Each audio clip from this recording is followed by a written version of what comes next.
धान की फसल में हर किसान मेहनत करता है, लेकिन कई बार सारी मेहनत के बावजूद पौधे पीले पड़ने लगते हैं, जड़ें सूखने लगती हैं और किसान समझ नहीं पाता आखिर गलती कहां हो गई।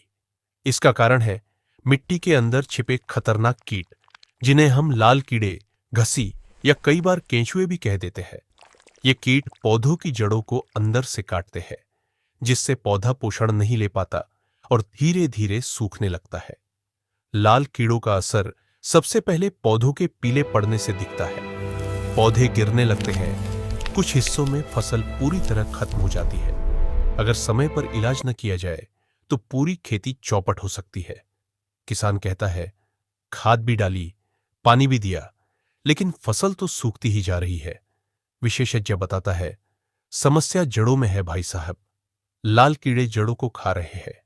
इनसे छुटकारा पाने के लिए असरदार दवा ही उपाय है। चलिए अब जानते हैं इन लाल कीड़ों या घसी से छुटकारा पाने के 3 सबसे भरोसेमंद और असरदार समाधान। पहला उपाय है रीजेंट। इसमें होता है फिप्रोनिल 0.6% जीआर। इसका उपयोग 4 किलो प्रति एकड़ के हिसाब से करें। इसे खाद या बालू में मिलाकर खेत में डालें और फिर हल्की सिंचाई करें।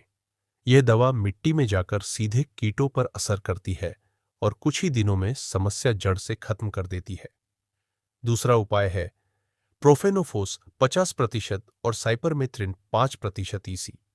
इसे 400 से 500 मिलीलीटर प्रति एकड़ के हिसाब से 200 लीटर पानी में मिलाकर छिड़काव करें।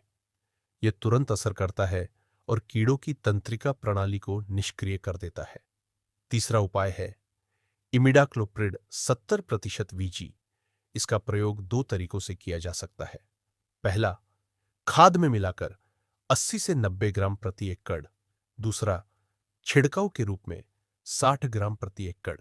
इसे 200 लीटर पानी में घोलें और पौधों पर स्प्रे करें। यह दवा पौधे के अंदर जाकर कीटों को पूरी तरह खत्म करती है। इन उपायों को अपनाने के बाद फर्क साफ नजर आता है। सूखे पौधे हरे भरे हो जाते हैं, जड़ें मजबूत होती है और खेत फिर से लहलहा उठता है। अब किसान कहता है, अब मेरी फसल फिर से हरी हो गई है। लाल कीड़े पूरी तरह खत्म हो गए। सच कहूं तो ये जानकारी मेरे लिए अमृत जैसी साबित हुई। तो किसान भाइयों, अगर आपके खेतों में भी लाल कीड़े या घसी का प्रकोप है तो देर मत कीजिए। ऊपर बताए गए दवाओं का सही मात्रा में और सही तरीके से उपयोग कीजिए। वीडियो को लाइक कीजिए, शेयर कीजिए और चैनल को सब्सक्राइब कीजिए, ताकि खेती से जुड़ी हर सच्ची और काम की जानकारी आप तक समय से पहुंचे। जय किसान, जय खेती।